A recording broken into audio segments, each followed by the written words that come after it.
يا هلا ومرحبا يا غالين، ايش الاخبار؟ كيف الصحة؟ طيبين؟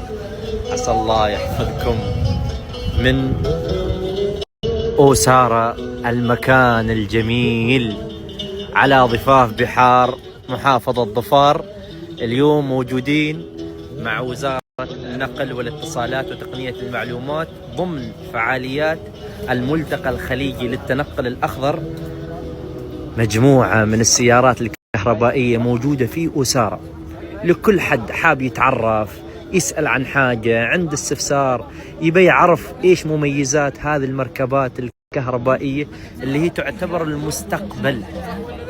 فأجواء صراحة جدا جميلة. كل الشكر لوزارة النقل والاتصالات وتقنية المعلومات على تنظيم مثل هذه الأحداث اللي من خلالها تخدم وتثقف وتوعي المجتمع بأهمية التنقل الأخضر. فمثل ما شايفين كل موجود ومستمتع ومشارك. وأيضا هنا حاطين لهم قسم في الخفايف، السويتات، المشروبات. فوالله أجواء حلوة. فرصة اللي موجود قريب شرفنا في أوسارة، تعال تعرف على المركبات الكهربائية ضمن فعاليات الملتقى الخليجي للتنقل الأخضر. حتى الكلمة خضراء، كل شيء خضر.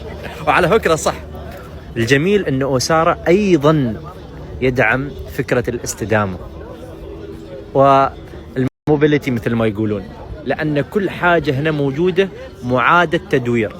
فاهمين علي؟ يعني المكان مصنوع من الأخشاب، هذه كلها صديقة للبيئة، فتحمل نفس الفكرة الخاصة بالملتقى.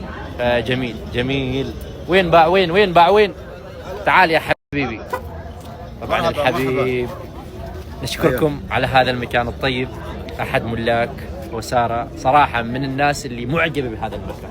جزاك الله خير، وهذا طبعا من اخلاقك حبيبي. تشريف الله تكون معانا اليوم. الله يسعدك يا حبيبي، فرصة طيبة. تامرنا شيء؟ شيخ الخاطر على العين وعلى الراس. وعلى فكرة أشكركم على صناعة وتكوين هذا المكان بالمكونات الصديقة للبيئة للحفاظ عليه. طبعا اكيد. يعطيكم الف عافية. أنا أعتذر ورطتك بالكلام. الله يسعدك حبيبي. فهذه الأجواء، الشباب تونسين والأمور عال العال.